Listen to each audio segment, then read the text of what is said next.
Christmas night in Minneapolis always felt a little magical to me. There was something about the way snow clung to the window ledges and pine branches outside David's house. The light from the neighbors' porches throwing pale gold across a world gone silent and white. The warmth of my son's living room. The scent of turkey and brown sugar ham. Laughter echoing off walls I'd painted myself 30 years ago, when David was just a boy. That was the stuff I'd spent a lifetime hoping for. This was the first time in 3 years the whole family had gathered together under one roof since Helen's funeral. And as I looked around at the Christmas stockings hanging from the mantel, my grandson's red cheeks glowing with excitement, and Linda bustling back and forth with apple pie, I tried to convince myself that everything was as it should be. But nostalgia is a fragile thing, and sometimes the crack is so thin you don't see it until it splits you wide open. My mind wandered back to the holidays when Helen was still here, standing over the stove in her ugly reindeer sweater, humming Bing Crosby. She had a way of making the house feel full even when it was just the three of us. Her hands always busy, her eyes bright, telling David not to eat too many ginger snaps before dinner. The ache of her absence pressed at my chest, but I forced myself to smile as my granddaughter Lucy pulled at my arm, wanting me to help her with a new puzzle she'd gotten from Santa. The room glowed with the kind of golden light you only find in the Midwest at Christmas, and the old grandfather clock in the hallway chimed 7. David raised his glass, thanking everyone for coming and for the memories we'd made. His voice steady, maybe a little too steady, as if he were reading from a script. The toast hung in the air, brittle, sweet, and already dissolving as conversation shifted to sports, holiday traffic, and the latest drama at the neighborhood association. But beneath the laughter and music, I felt a nervous flutter in my chest I couldn't explain, like the pause before the first snow falls. I reached for my mug of black coffee, steam curling up and briefly fogging my glasses. I was just settling back in my chair when my phone buzzed, a sharp, insistent vibration in my pocket that made me flinch. I nearly ignored it. Who calls at dinner on Christmas? But something made me check the screen, and I saw an unknown number from a Minnesota area code. The digits unfamiliar and oddly menacing. I hesitated, then answered. My voice kept low so as not to disturb the others. The voice on the other end was male, low and hurried, thick with urgency, as if he were running or hiding. He didn't say my name, didn't say hello. He just said, "Mr. Miller, you need to get home. Now, it's important. Don't wait." For a split second I wondered if it was some scam, but there was a crack of panic in his tone that cut through my doubt. My heart kicked in my chest, and I pushed back my chair, the old wooden legs scraping across the floor, the sudden noise slicing through the room's comfortable chaos. Linda glanced over, brow furrowed. David's face tightened, the same way it did when he was hiding something as a boy. I told them I wasn't feeling well, that maybe the excitement was a little too much, and I should get some air. Lucy clung to my leg, pleading for me to stay, but I forced a smile, pressing her little hand in mine and promising I'd come back as soon as I could. The moment felt too quiet, too final, as I stepped into my boots and shrugged on my old down jacket, the one Helen had bought for me back when winters seemed longer, colder, and less lonely. Outside, the wind stung my face and the air smelled of wood smoke and distant fireworks. I walked to my car in a haze, feeling every bit of my 68 years as my boots crunched across the snow. My hands trembled as I unlocked the door and slid behind the wheel. I glanced back at the house just once. The sight of my family in the windows lit up and golden, frozen in a moment that felt dangerously fragile. As I started the engine, my mind spun. What could possibly have happened? I ran through every scenario I could think of. A fire, a busted pipe, maybe some teenage prank gone wrong. But nothing felt right. I tried calling the number back, but it went straight to voicemail. The man hadn't given me a name or reason, only that strange, anxious warning. The drive across town to my place on Lake Harriet felt longer than usual. Minneapolis at Christmas is a city of secrets, every house tucked behind drifts and blinking lights, and I watched the world slide by, each yard looking peaceful, each window a painting of the life I'd always wanted. My own house sat at the end of a cul-de-sac, a simple Cape Cod with blue shutters and a wreath Helen made the last year she was alive. I noticed, with a sick twist in my stomach, that the porch light I always left on had been turned off. There was a set of footprints winding from the driveway to the back door. Not my own, too large to be from a delivery guy. I parked a block away, heart pounding in my ears, and took a minute to gather myself. My hands fumbled as I called the police, my voice barely steady as I explained the situation. The dispatcher's calm words felt like a lifeline, but she told me to stay out of the house, to wait for officers. I tried to listen. I really did. But after a minute in the cold, staring at my own living room window, I felt the pull of every memory Helen and I ever made in that house. Couldn't help it. I crept along the side yard, slipping between shadows, praying I wouldn't see what I was starting to expect. The basement window facing the alley was smashed. Broken glass glittered in the snow like tiny stars, and inside, the faintest sliver of light moved. My legs shook as I crouched beneath the window, just out of sight. I thought of the photo albums Helen kept in the hall closet, the safe behind the laundry room wall, her letters from before we were married, and all the things I'd promised to protect. My breath made clouds in the air. In that moment, I didn't feel old. I felt raw, furious, and more alive than I had in years. The next few minutes stretched out in my mind, every sense on fire, every nerve on edge. I watched as a figure moved through my basement, flashlight beams skittering over old boxes, my father's World War II medals, Helen's quilt draped over the guest bed.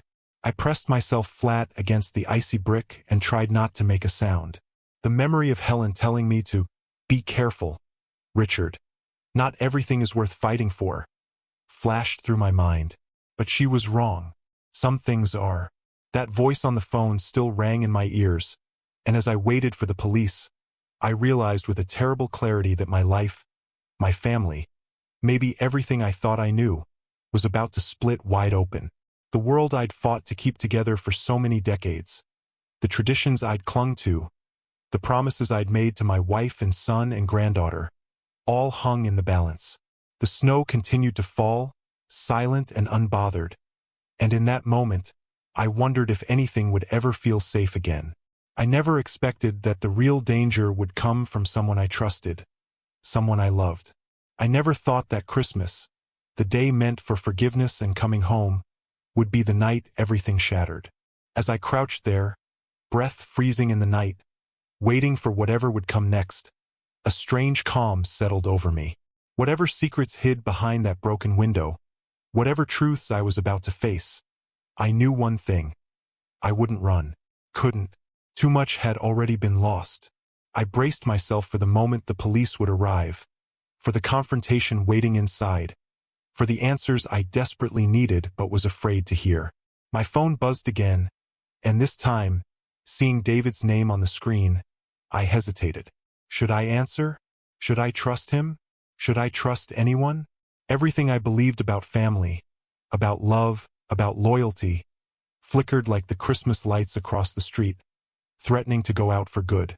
As sirens echoed faintly in the distance, drawing closer through the snowy silence, I realized I was trembling not from cold, but from fear of what was about to be revealed. The truth was coming for me, whether I wanted it or not. My whole life I had believed in second chances, in the goodness of family, in the idea that home could be a safe place. But sometimes the people you love the most are the ones who know exactly where to strike. And sometimes, all it takes is a single phone call on Christmas night to change everything. Forever. The drive back home felt endless, my fingers white-knuckled on the steering wheel as the city blurred past, streetlights painting long streaks of gold and blue across the snow. Every few blocks I glanced in the rearview mirror, half expecting to see someone following me, maybe the man from the phone call or, God help me, someone I knew even better. My mind played tricks in the darkness, overlaying the familiar streets with shadows from old memories. The hum of the engine was a thin shield against the ache in my chest, an ache sharpened by the thought of all I could lose. I found myself reaching for Helen's old scarf on the passenger seat, the faded red and green plaid worn thin at the edges. She used to wrap it around my neck on days like this, her hands gentle, her voice teasing me about forgetting to dress warm enough for Minnesota winters.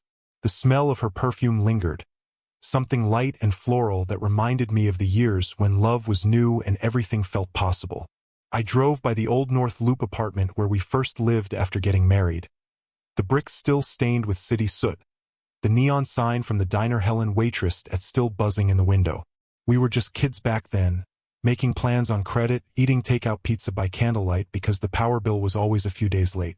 But even when things were tough, Helen made Christmas into magic, stringing up dollar store lights and baking cookies from recipes clipped out of magazines. She'd nudge me in the ribs, whispering that someday we'd have a house of our own, a place big enough for a Christmas tree that reached the ceiling. And we did, eventually. All those long hours I worked building houses for other people.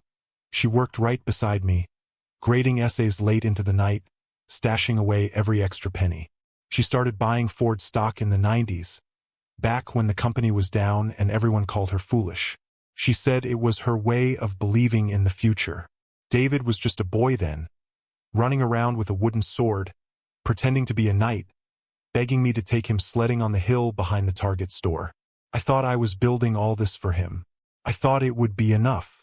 I remembered the Christmas Helen bought our first real tree, dragging it home in the back of our old Chevy, the one that coughed blue smoke in the cold.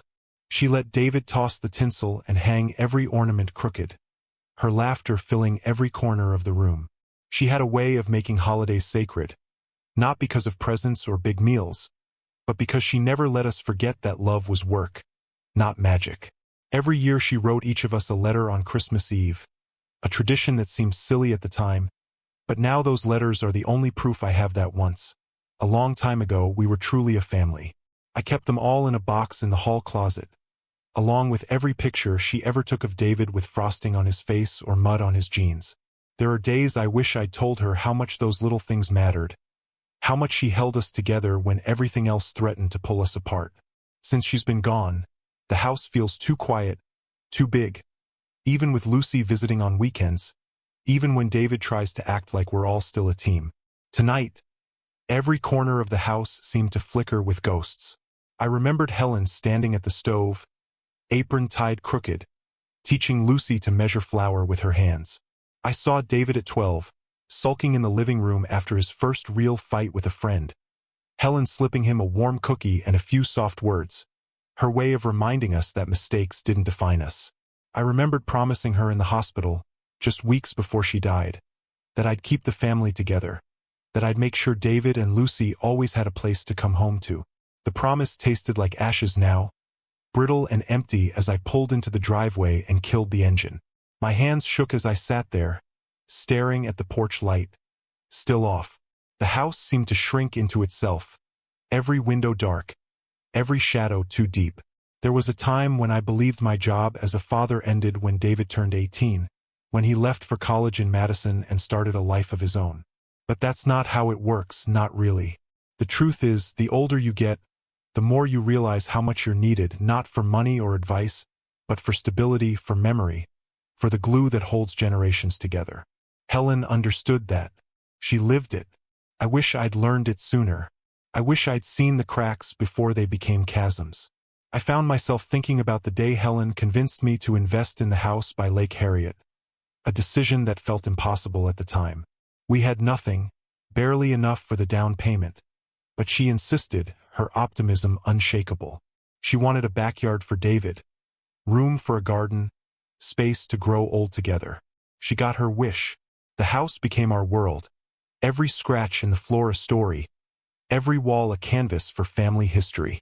After Helen died, I tried to preserve it all, but the harder I held on, the faster everything slipped through my fingers. David came less often. Lucy grew quieter, more thoughtful, eyes too old for her age. Linda tried to keep the peace, but grief is a stubborn thing. It eats away at you, piece by piece, until all you have left are routines and regrets. I sat in the car longer than I should have, letting the cold seep through the windshield, trying to summon the courage to go inside. The memories were a comfort and a curse. I reached into the glove compartment and pulled out the envelope Helen left for me, the one marked, "Open only when you're lost." Her handwriting was steady, unfazed by the illness that finally took her. I traced the letters with my thumb, afraid to read the words, afraid of what they might demand. I tucked the envelope into my coat pocket and finally stepped out, my breath catching in the bitter air. Every step up the walkway echoed with the past. The Christmases spent shoveling the driveway together, Helen insisting on singing carols even as our neighbors rolled their eyes. The arguments with David when he was a teenager, him slamming the door and Helen smoothing things over with patience I never quite managed to learn. Even the fights with Linda, whose sharp tongue hit a soft heart. I felt all of it pressing down on me, heavy as the sky. I checked the side of the house, my flashlight barely piercing the dark, and saw the footprints again. Still fresh, angling toward the basement window. My heart pounded as I crouched down, memories flooding me with each breath. Helen used to tease me for worrying too much, for double-checking every lock before bed. But tonight I was grateful for old habits. I remembered teaching David how to change a lock after someone stole his bike in middle school. The two of us bent over a pile of tools in the garage, me trying to turn a lesson into a bond. The garage was still full of those tools, untouched for months. David used to borrow them all the time, promising to return them and never quite getting around to it. I wondered, not for the first time, what else I'd failed to hold on to. I tried to picture the last conversation I had with Helen, the way she squeezed my hand and whispered, "Promise me, Richard, keep David close. Don't let grief turn you bitter." Her words haunted me. I wondered if I'd already failed. Was tonight just the result of years of distance and silence? Was the fracture in my family inevitable, or had I simply missed the warning signs? I couldn't help replaying the last few holidays, how David always found reasons to leave early, how Linda smiled through gritted teeth, how Lucy clung to me just a little tighter every time. I wanted to believe things would get better, that one perfect Christmas could fix everything. But the truth is, some wounds never heal. They just get covered up by new traditions, new distractions, new disappointments. As I crept closer to the basement window, my mind spun with possibilities. Who would break in on Christmas night? What were they after? The house wasn't fancy. The only valuables were the memories. The Ford stock Helen bought and stashed away for a rainy day. The photo albums she arranged with care. The letters she wrote every Christmas. My life wasn't measured in things, but in promises kept and broken. I pressed my hand against the cold glass and peered inside. The beam of a flashlight swept across the shelves. Lingering on the safe Helen insisted we buy after David got into trouble with credit cards in college. I'd always trusted him, even when I shouldn't have. Trust is a dangerous thing. It binds us, but it also blinds us. I felt a sudden surge of anger, sharper than the cold. Anger at myself for being careless, for missing the signs, for believing that love was enough to hold a family together. I remembered Helen's last Christmas, how she made me promise to forgive no matter what. I wasn't sure I could keep that promise. Not anymore. The sound of breaking glass jolted me back to the present. I pressed myself into the shadows, the world narrowing to a single point of fear and determination. The past and the present collided in that moment, every choice I'd ever made crashing down around me. I thought about David as a boy, about Lucy's laughter, about Helen's steady hands. I thought about the future, about what I was willing to do to protect it. The wind picked up, rattling the bare branches against the siding, and I shivered, not from cold, but from the weight of memory and loss. I realized that, no matter what happened next, I would never be the same. The life I'd built with Helen, the family I tried to hold together, was already slipping away, replaced by something darker, more uncertain. I tightened my grip on Helen's scarf, drawing strength from the woman who had always seen the best in me, even when I couldn't see it myself. I promised her I'd fight for our family, for our legacy, for the values she held dear. I didn't know what I would find inside, or what would be left when the night was over, but I knew I couldn't turn back. The house loomed before me, silent and waiting, filled with the echoes of 1,000 Christmas mornings. I drew a shaky breath and stepped into the darkness, determined to face whatever waited inside, no matter the cost. The edge of the broken window cut the darkness with jagged intent, and as I crouched low beside the bushes, breath misting in the bitter air, every muscle in my body tensed for what was coming next. My heart pounded so hard I could hear the blood in my ears, louder than the wind rattling the icicles from the eaves, louder than the ache of memory pressing at my ribs. There was movement in the basement, a shifting glow from a flashlight, the scrape of a box sliding across concrete. I gripped Helen's scarf in my coat pocket, trying to summon her calm, her clarity, anything that might keep my hands from shaking. A faint voice carried through the shattered glass, a grunt, then a low curse, then silence again as the intruder moved out of sight. I wanted to call out, to demand answers, but something made me hold back, the old carpenter's instinct to watch before acting, to learn the shape of a problem before driving in the first nail. My mind flashed with 1,000 possibilities, every one of them worse than the last. I imagined a stranger desperate for drug money, some teenager testing his luck, maybe a drifter drawn by the dark house at the edge of the street. But there was a rhythm to the search, a patience that felt too familiar, too practiced. Whoever was in my home wasn't just looking for cash.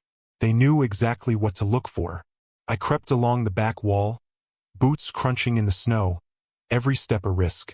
The moon caught the broken glass and threw it back at me in harsh blue splinters. I fought the urge to run.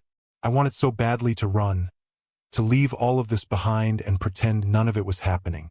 But every step brought me closer to the heart of something I had felt building for years, a tension beneath the surface of family and habit, the way David's eyes sometimes hardened when he thought no one was watching, the way Linda's voice wavered when she tried to smooth things over.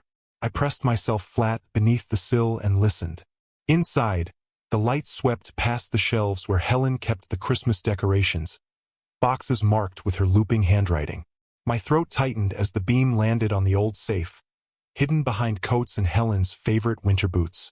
The safe was nothing special, bought at a Walmart sale years ago, but Helen always treated it like a treasure chest, stuffing it with letters, stock certificates, our marriage license, the deed to the house. We never had much to hide, but she liked the ritual, the sense that what we built together could be protected, sealed against time and loss. The safe made a dull, hollow thud as it was dragged out onto the floor. The flashlight clicked off. Silence. I held my breath until my lungs burned. There was a shuffling noise, the familiar metallic scrape of a lock being worked. Whoever was inside knew where to look. My mind reeled back to the phone call at David's house. I heard again the panicked voice, the demand to come home now. A strange thought struck me. Was this a warning or a trap? I moved around to the side door, fishing out the spare key from under the loose brick Helen insisted on keeping, even after I said it was asking for trouble. My fingers were stiff with cold, but the lock turned smoothly. The door opened on silent hinges, a mercy of old age and WD-40. I slipped inside, heart slamming against my chest so hard I worried it would give me away. The house smelled of dust, faint traces of Helen's lavender spray, and the unmistakable scent of fear. I moved slow, sticking to the shadows, every board creaking louder than it should. I made my way to the basement stairs and listened. The hush below was absolute, broken only by the muffled sound of the safe being opened. For a moment I wished desperately for a weapon, but all I had was a flashlight and the memories of a life spent holding things together. I started down the stairs, one hand tight on the rail. The light was back on, illuminating the figure crouched in front of the safe, his back turned. My first instinct was relief. The intruder was no giant, not some hulking stranger, but someone I might even know. The relief lasted half a breath, until the man shifted, and I caught sight of his profile in the glow. My heart dropped into my stomach. It was Mike Jacobs. Mike had been David's friend since they were kids, the kind of boy who was always in our kitchen on Saturday mornings, stealing pancakes, talking big about plans that never seemed to work out. He'd grown up with David, sometimes closer than brothers, sometimes vanishing for years only to reappear at the worst possible moments. I hadn't seen him since the last time David borrowed money, some harebrained business idea I'd never understood. I watched, stunned, as Mike rifled through our documents, pulling out the Ford stock certificates Helen had guarded so carefully, the papers she'd signed in her neat, unwavering hand. My chest filled with a cold, suffocating rage. How dare he come here on Christmas of all nights, crawling through my window to steal what Helen and I had worked for? It was as if I were split in two. One part of me wanting to charge down the stairs, the other frozen, waiting to see what he'd do next. I saw him slip the envelope of stock certificates into a canvas bag, along with the will and the deed. My will. Helen's letters. Our life, reduced to a pile of paper in the hands of a man I'd once trusted to babysit my son. The next moment stretched and stretched. Mike started for the stairs, the bag slung over his shoulder, his face pale in the flashlight's beam. I stepped out of the shadows and blocked his path, adrenaline making my voice sharp, unfamiliar even to my own ears. Mike's eyes went wide, his body stiffening as he froze in place. He looked for a moment like he might run, but there was nowhere to go. He started to stammer something, voice raw and desperate, words tumbling out in a mess of excuses and half-lies. I cut him off, demanding to know what he was doing, why he was here, how he knew exactly where to look. For a long, painful second, he just stared at me, shoulders sagging, the bag trembling in his hand. Then, finally, the words spilled out. He told me David sent him. It was as if the world fell away. My legs went weak. Mike's voice was thick with regret, his hands shaking as he tried to explain. David had gotten in over his head. Bad investments, business deals gone sideways, debts he couldn't pay back. He was desperate, Mike said, and had convinced himself that I wouldn't give him the money willingly, that I would rather donate it all to charity, that I cared more about strangers than my own blood. The Christmas invitation, the family dinner, the phone call urging me home, they were all part of the plan. David needed me out of the house, needed an alibi for Mike to slip in and take what he thought belonged to him. The shock was a physical thing, a punch to the gut that left me gasping for air. My son, the boy Helen and I raised with bedtime stories and baseball games, the man I'd loaned money to, forgiven over and over, had orchestrated this. I wanted to deny it, to find some flaw in the story, but Mike knew things no one else did. The combination to the safe, the location of Helen's box, the habits I thought were secrets. I forced myself to keep listening, even as my hands curled into fists. Mike wept, trying to justify himself, to blame David, to blame bad luck, to blame anything but his own choices. I saw then that the bond between our families, once strong as steel, was nothing but rust and rot. He handed over the bag, his voice a hoarse whisper, begging me not to call the police. But I couldn't answer. I couldn't think. My mind was a storm, Helen's face flickering at the edge of every thought, her last request for forgiveness echoing in the empty room. The wail of sirens broke the spell, blue and red lights flashing through the glass like some twisted holiday decoration. I watched as Mike slumped against the wall, tears freezing on his cheeks. I climbed back up the stairs, numb to everything but the need to protect what was left. The police arrived fast, their presence filling the house with the authority of order, of consequence, of finality. As they cuffed Mike and read him his rights, I stood by the front door, clutching Helen's scarf and the battered canvas bag, unable to speak. The officers asked questions: who was I, what was taken, who was the man in the basement? I answered in a monotone, my voice brittle, each word scraping against the raw inside of my throat. The truth was out now, exposed in the harsh glow of police flashlights, undeniable and ugly. My son, my only child, had betrayed me for money. And yet, beneath the anger, the shame, the crushing sense of failure, there was another feeling, something darker and more dangerous. A cold resolve. I would not let this be the end of my story. Helen deserved better. David, in some twisted way, deserved better too. I made a silent vow, standing there in the ruins of a family Christmas, that I would see this through. I would not be the man who let his wife's legacy be stolen by greed, not even if the thief was his own flesh and blood. As the police led Mike Jacobs out into the biting cold, handcuffed and hollow-eyed, I watched from the front door, holding the canvas bag to my chest as if it might disappear the moment I let go. Everything I loved, everything Helen and I had built, our trust, our future, our family's name, was locked inside that battered bag, and for the first time I realized how fragile it all truly was. The officer gave me a reassuring nod, telling me they would handle things from here. I nodded back, but inside I was breaking open, raw and exposed in a way I hadn't felt since Helen's funeral. My hands ached from gripping the strap too tightly. I barely heard the neighbors' whispers as squad cars pulled away, red and blue lights vanishing into the December dark. For a moment, the street was silent except for the wind rattling the old mailbox and the faint, unsteady sound of my own breath. In the empty kitchen, I turned on every light, as if brightness alone could drive out the shame and bitterness. I sat down at the table where Helen once set out Christmas cookies, where David learned to read, where every big decision in our lives was hashed out over coffee and lists on scrap paper. Now the only thing on the table was that bag and a set of trembling hands that didn't feel like mine. I dumped the contents, stacking the Ford certificates, Helen's letters, the will, and the house deed with care. I checked each one, searching for some sign it had all been a mistake, some missing page that would let me pretend none of this had happened.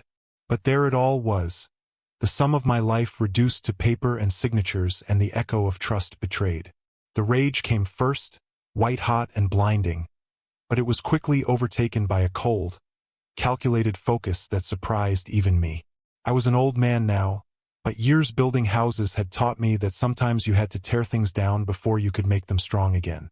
I wasn't going to let this be the way Helen's story ended, or mine. If David wanted a war, he would get one, but it would be a war of facts and truth, not anger. I packed the papers back into the bag and went to my small study, the one room Helen let me keep cluttered, and sat down at the desk to make a plan. My first call was to my lawyer, a man I trusted not because he was a genius, but because he believed in things like loyalty and decency the same way Helen did. I told him everything, every ugly detail, and he promised to come by in the morning. I made a second call to the local bank to arrange for new locks on my safe deposit box. The woman on the phone sounded half asleep, but she recognized my name and told me she would have the branch manager ready when I arrived. There would be no more chances for David, no more keys hidden under bricks, no more blind faith. I changed the code on the alarm system and made a note to have cameras installed on every window and door. Then, when the adrenaline had faded and the practical work was done, I sat in the darkness, staring at the photo of Helen and me at our wedding, her eyes alive with hope, her smile promising a future I never doubted would last forever. I whispered to her, promising again that I would make things right.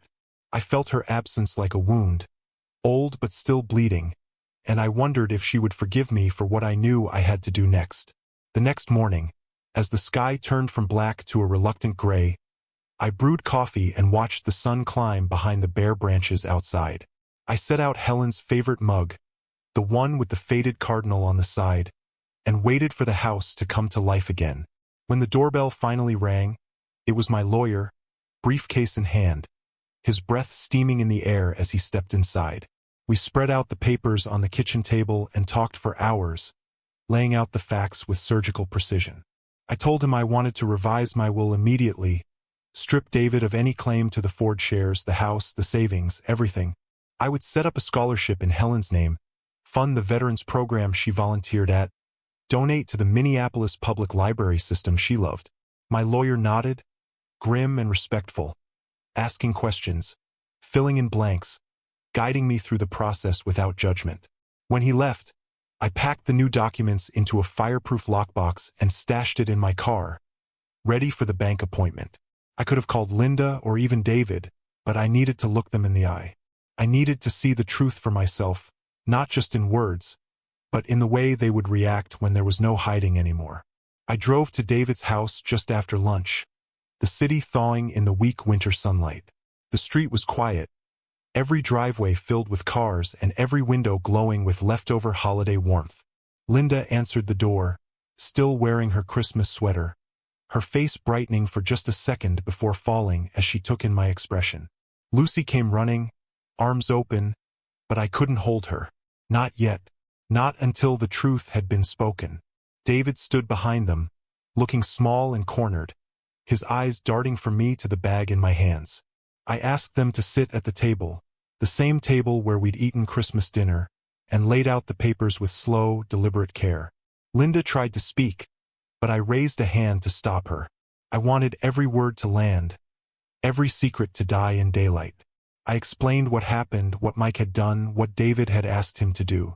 I told them about the debts, the desperation, the betrayal. I watched as the color drained from Linda's face, as Lucy pressed closer to her mother, as David hunched in his chair, unable to meet my eyes. The silence stretched between us, heavy and brutal, filled with all the things we'd never said. For a long moment, no one moved. I waited, letting the truth settle like ash over the room. David tried to defend himself, but the words were weak, unraveling as soon as they left his mouth. He blamed bad luck, the pressure of family expectations, his fear of failing as a husband and father. But the excuses sounded hollow even to him. He broke down, sobbing, head in his hands, shoulders shaking. Linda stared at him in disbelief, the foundations of her world shifting beneath her. She turned to me, tears running down her cheeks, and asked what would happen now. I told her the truth. The house, the savings, the Ford stock, none of it would go to David. It would go where it was always meant to go, to help others, to honor Helen, to create a legacy no amount of greed could destroy. I said that Linda and Lucy would always have a home with me, that my door would never close to them, but David would have to earn forgiveness, not just from me, but from himself. I told him I loved him, but I could not trust him. Not now, maybe not ever again. The days that followed were a blur of meetings, signatures, and quiet heartbreak. Linda filed for separation, unable to look at David without seeing the lies. Lucy spent weekends with me, her laughter echoing in the old house, a balm for wounds that still bled. I went to the bank and transferred everything into the new trust, locking away the last of the past, making sure Helen's wishes would live on, even if the family she'd built had fallen apart. But there was no satisfaction in revenge, no victory in seeing David broken and alone. The pain was sharp, but underneath it was a sense of clarity I hadn't felt in years. I saw now that love without boundaries is just surrender, and forgiveness without truth is just another lie. I wrote letters to Helen every night, telling her what I'd done, begging her to understand. I told her about Lucy's new drawings, about Linda's quiet courage, about my own struggle to hold on to hope. The house felt empty, but it was finally safe. Neighbors stopped by with casseroles and awkward condolences, their eyes full of questions they were too polite to ask. I let them think what they wanted, let them gossip, let them judge. Only Helen's opinion mattered to me now. I kept her scarf on my nightstand, wrapped tight around the letters she wrote so long ago. Sometimes, late at night, I held it to my face and pretended I could still smell her perfume, still hear her telling me I had done the right thing. And yet, even as I tried to move forward, the ache of what had been lost lingered. I missed the boy David used to be, the man I hoped he would become. I missed the family we were, before greed and fear drove us apart. But I refused to let that grief consume me. There was still work to be done, still promises to keep. I poured myself into the scholarship, the community center, the veterans' home, each donation a way to stitch the torn fabric of my life back together, even if the seams would always show. I knew it would never be enough, but it was all I had left. And in the quiet moments, when the house was still and the snow fell thick outside the window, I told myself I had chosen honor over comfort, truth over denial, love over blood. Maybe that was what Helen meant all those years ago, when she asked me to keep the family together. Maybe she knew that sometimes, the only way to save something precious is to let go of what's already been lost. There is a peculiar emptiness that settles over a house after the storm, the hush that follows confession and consequence. It is not relief, not really. It's the silence that comes when everyone has said what they must, when the truth sits heavy in the corners, and there are no more stories left to make the pain prettier. In the days after everything unraveled, my old house by Lake Harriet became something like a sanctuary for Linda and Lucy, even as the wounds between us bled quietly beneath the surface. Linda's eyes looked haunted, ringed with sleeplessness, her movements careful, almost formal, as she tried to build a new rhythm for herself and Lucy. Lucy, who had once filled every room with laughter, moved quieter now, the sparkle in her eyes dimmed by the confusion that even children can't put into words. I found myself searching for things to say to both of them, some gentle explanation that would mend what David had broken, but words seemed flimsy, inadequate. Instead, I settled for rituals. Warm oatmeal on cold mornings, hands joined in prayer before dinner, Helen's favorite stories read aloud as the wind howled outside. The first weekend they stayed with me, snow fell heavy, swallowing up the world outside in white silence. We baked cookies, Helen's gingerbread recipe, Lucy's small hands covered in flour, Linda's smile wavering but grateful. Sometimes, I caught Linda watching me as if searching for traces of the man I used to be, the father-in-law she had trusted. I hoped she found something kind in my face, some reassurance that she was still family, even as her marriage splintered under the weight of betrayal. David, meanwhile, was a ghost. He called a few times, stammering, apologizing, swinging between anger and despair, then lapsing into sullen silence when I did not promise forgiveness. I listened, but I no longer felt the urge to fill the space between us with comfort or easy answers. I could not bring myself to hate him, but I would not make excuses either. My love for him remained, stubborn and battered, but trust had become a different currency, one that would take more than tears and apologies to earn back. News of what happened spread, as such things do in quiet neighborhoods. I became the subject of awkward nods at the grocery store, of half-finished sentences at the bank and whispers over fence lines. A few neighbors praised my strength or muttered about family disgrace. Bob, my old fishing buddy from 2 doors down, knocked on the back door one night with a bottle of bourbon and stories of his own son's missteps. We sat in the living room, passing the bottle back and forth, the conversation circling grief, pride, and the strange, unspoken bond between fathers who have watched their children stumble. I took comfort in his company, in the knowledge that every family carries wounds they hope the world will never see. Lucy adapted faster than I did, her young heart somehow still resilient.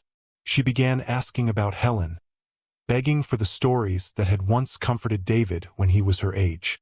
Together, we dug out Helen's recipe box and spent afternoons making her cinnamon rolls, filling the house with the scent of sugar and memory. I watched Lucy work, her brow furrowed in concentration, and thought of how much Helen would have adored her.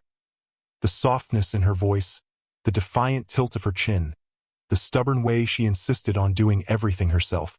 I told her, quietly, that mistakes didn't make people unlovable, and she nodded, as if she understood more than I meant her to. As for Linda, she began to find her own routines, helping at the local community center and volunteering with a food bank that Helen had once supported. Sometimes, after Lucy had gone to bed, we would sit at the kitchen table with mugs of tea, sharing the easy silences that come with shared loss. She spoke little about David, her grief folded neatly away.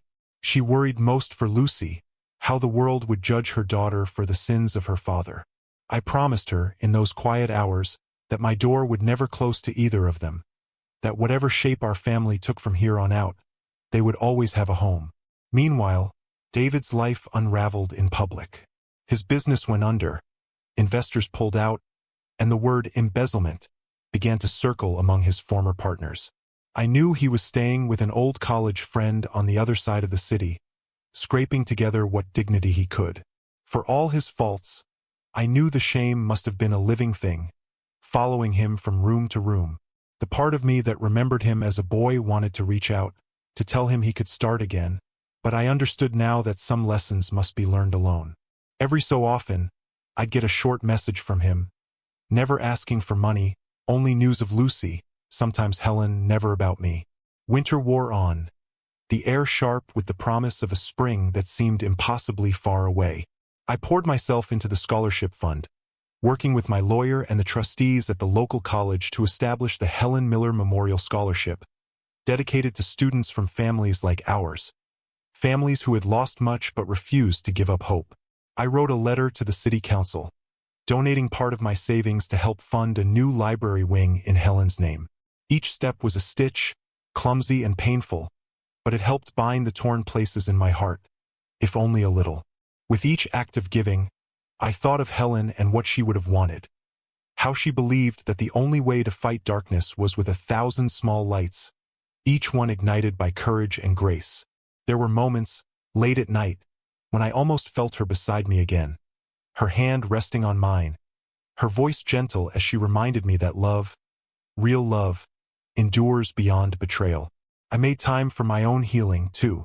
Bob and I fished when the ice was thick enough, the silence between us broken by talk of grandkids and bad knees. Lucy and I started a bird-watching journal, cataloging every cardinal and chickadee that visited the feeder Helen had hung outside the kitchen window years before. Sometimes, I would catch sight of David's old red pickup circling the block, never stopping, always moving, as if he were testing whether the world would let him come home again. One Sunday in March, as the first real thaw set in and the world seemed to shift on its axis, David called me and asked if he could visit. I hesitated, torn between relief and old wounds, but told him yes.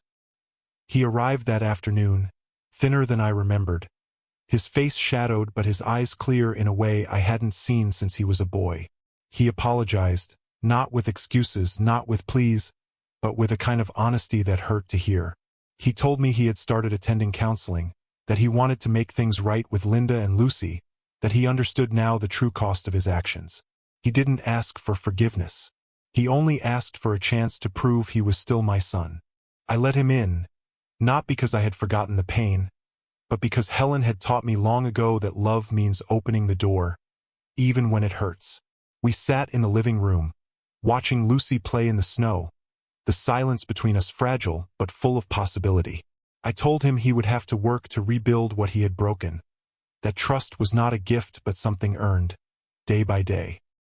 He nodded, accepting the terms, and for the first time I saw a glimmer of the man Helen and I had hoped he would become. That night, after everyone was asleep, I took Helen's scarf from my nightstand and wrapped it around my shoulders.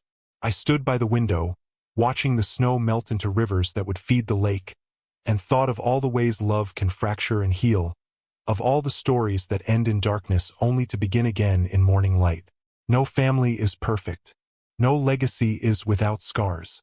But as I looked at the faces gathered around my table, at the small, quiet miracles of forgiveness and grace, I understood that the greatest inheritance Helen and I could leave behind was not money or property, but the simple, stubborn act of choosing each other, again and again, no matter how many times the world tried to break us apart. Spring came to Minneapolis slow and uncertain, the kind of thaw that teases you with sunlight in the morning and then throws one last ice storm at night. I stood by the kitchen window, sipping coffee, watching the tips of tulips break through the muddy earth beneath Helen's old bird feeder. There was a sense of waiting everywhere, in the house, in the air, in the lives we had patched together after everything broke.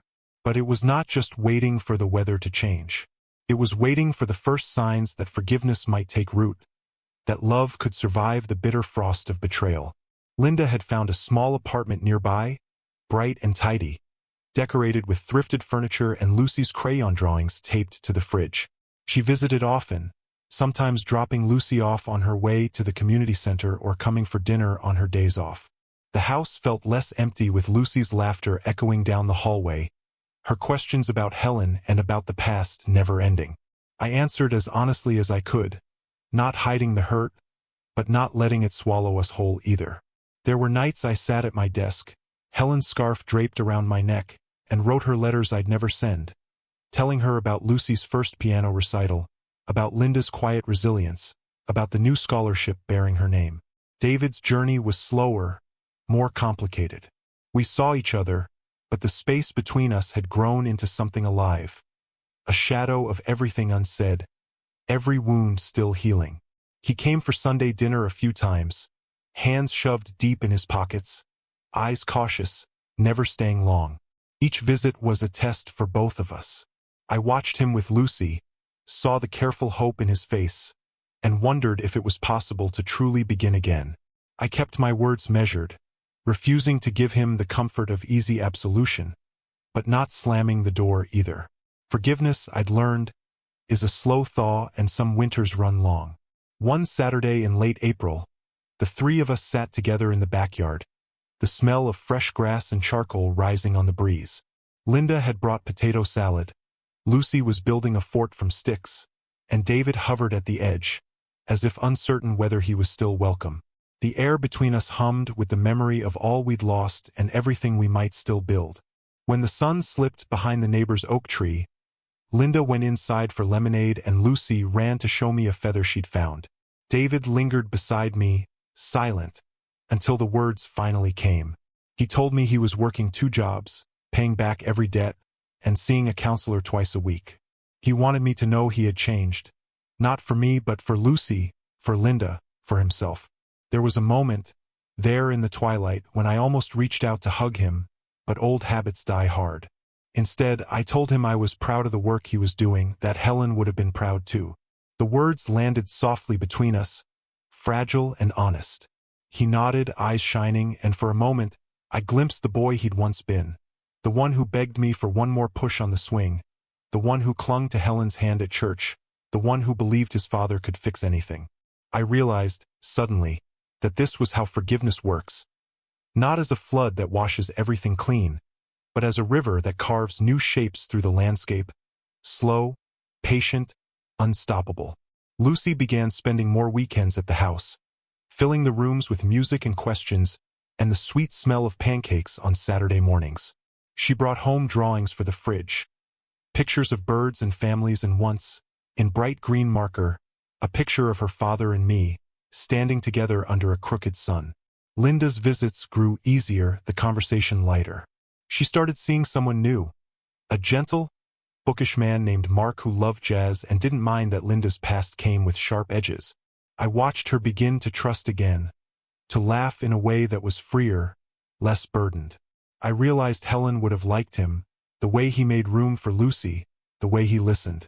As for me, I poured my energy into the scholarship fund, working with students at the local college, hearing their stories of struggle and hope. Some reminded me of David at his best. Earnest, driven, eager for another chance. I found meaning in their dreams, comfort in the idea that Helen's legacy was alive in every tuition check, every thank you letter. I knew, deep down, that no act of generosity could erase the pain of what happened, but it could transform it, reshape it into something almost holy. I saw that love, even wounded love, could outlast any storm if you tended to it, if you refused to let bitterness win. The summer came in a rush, the days long and warm, Lake Harriet alive with the sounds of boats and children and old men fishing at dawn. I taught Lucy how to cast a line, how to bait a hook without flinching. She squealed when she caught her first sunfish, insisting we set it free. The house was fuller then. Linda, Lucy, sometimes Mark, and occasionally David, who would bring groceries or cut the grass without being asked. There were awkward silences, but there was also laughter, and that laughter felt like a kind of grace. One afternoon in August, after a picnic in the park, David pulled me aside, his voice low and steady. He asked if we could walk the lake together, just the two of us. The sun hung low over the water, the air heavy with the promise of rain. As we walked, he told me how the shame had nearly destroyed him, how losing his family had been the price he paid for all his lies. He spoke of nights spent alone in his car, of the humiliation of standing in court, of the way Lucy's smile was the only thing that kept him going some days. He said he understood if I never trusted him again, but he wanted to try to be a better man, even if I couldn't ever call him son the way I used to. I listened, not interrupting, letting his words settle. When he finished, I told him the truth. My love for him was never the thing that broke, only my faith in who he could be. Trust, I said, was like the old wooden dock we stood on. Battered, weathered, but still strong if you tended to it, if you did the work. I wasn't ready to forget, but I could see, for the first time, that he might be ready to rebuild. David's shoulders sagged with relief, tears in his eyes. For a moment, we stood together, two men shaped by grief and hope and a stubborn belief in second chances. That autumn, as the air turned sharp and the trees let go of their leaves, I found a new peace settling over the house. The pain of betrayal hadn't vanished, but it no longer ruled every waking thought. Lucy started 3rd grade, coming home with stories about her friends, her face alight with excitement. Linda began to talk about the future, about travel, about the possibility of happiness untainted by old wounds. David kept coming around, showing up for family dinners, asking after my health, showing up at the college scholarship ceremonies with quiet pride. The family we had been would never return, but the family we were becoming was something new, something earned. Sometimes, late at night, I still wrote letters to Helen, telling her about the progress we'd made, the joys and frustrations, the small victories and daily struggles. I told her about the day Lucy played her first song on the piano by heart, about the time Linda laughed so hard she cried, about the way David stayed late to fix the gutter and lingered for coffee afterward. I told her I missed her, but that I was learning to live with the ache, to trust in the slow, patient work of love. The story of our family wasn't the one I imagined when Helen and I first bought this house, when we decorated the Christmas tree and whispered promises in the dark. But maybe that's the only story any of us get, one shaped by loss and betrayal and the stubborn hope that what's broken can still be beautiful. The Ford stock and the house and the old recipe cards didn't matter in the end. It was the work we did after everything fell apart, the way we chose to show up for one another, the way we kept forgiving even when it hurt, that became our real legacy. On the last warm night before the frost returned, the whole family gathered in the backyard, lanterns strung through the trees, laughter rising above the sound of crickets and distant traffic. We toasted Helen and the life she'd given us, and for the first time in years, I felt whole. As the stars blinked on above the lake, I realized that forgiveness is not a destination, but a practice.